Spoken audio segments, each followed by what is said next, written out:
രാവിലെ തന്നെ കോംപ്ലിമെൻ്ററി ആയി കിട്ടിയ ബ്രേക്ക്ഫാസ്റ്റൊക്കെ കഴിച്ച് നല്ല ചൂട് ചായയൊക്കെ കുടിച്ചിട്ട് ഞങ്ങൾ ഫ്രഷ് ആവാൻ പോയി. ഞങ്ങൾ ഫ്രഷായി ക്ഷേത്രത്തിൽ പോകാനുള്ള തയ്യാറെടുപ്പായി. ഞാൻ നിങ്ങളെ അപ്പാർട്ട്മെൻറ്റ് ഫുള്ളായിട്ട് കാണിച്ചില്ലല്ലോ. ഇതായിരുന്നു ഞങ്ങൾ താമസിച്ച അപ്പാർട്ട്മെൻറ്റ്. നല്ല അപ്പാർട്ട്മെൻറ്റ് കേട്ടോ, നിങ്ങൾക്കും വേണമെങ്കിൽ ചൂസ് ചെയ്യാം. നല്ല രസമുണ്ട്, നല്ല എല്ലാം നല്ല ഇതായിരുന്നു. അതിനുശേഷം ഞങ്ങൾ നേരെ നടന്ന് മമ്മിയൂർ ശിവക്ഷേത്രത്തിലെത്തി.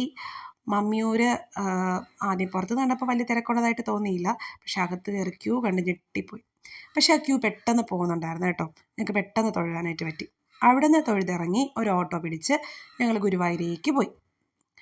ഗുരുവായൂർ ചെന്നാണ് ദൈവമേ ഞെട്ടിപ്പോയി. ഞങ്ങൾ പടിഞ്ഞാറേ നടയിലാണ് എത്തിയത് കേട്ടോ. പടിഞ്ഞാറേ നടയിൽ തന്നെ 4 വരിയായിട്ട് നിൽക്കുന്നു. പിന്നെ നെയ്വിളക്കിൻ്റെ റെസിപ്റ്റ് എടുത്തു കഴിഞ്ഞാൽ നമുക്ക് പെട്ടെന്ന് കയറി തൊഴുവാൻ പറ്റും. അങ്ങനെ ഞങ്ങൾ ദർശനമൊക്കെ കഴിഞ്ഞ് പിന്നെ ഞങ്ങൾ നേരെ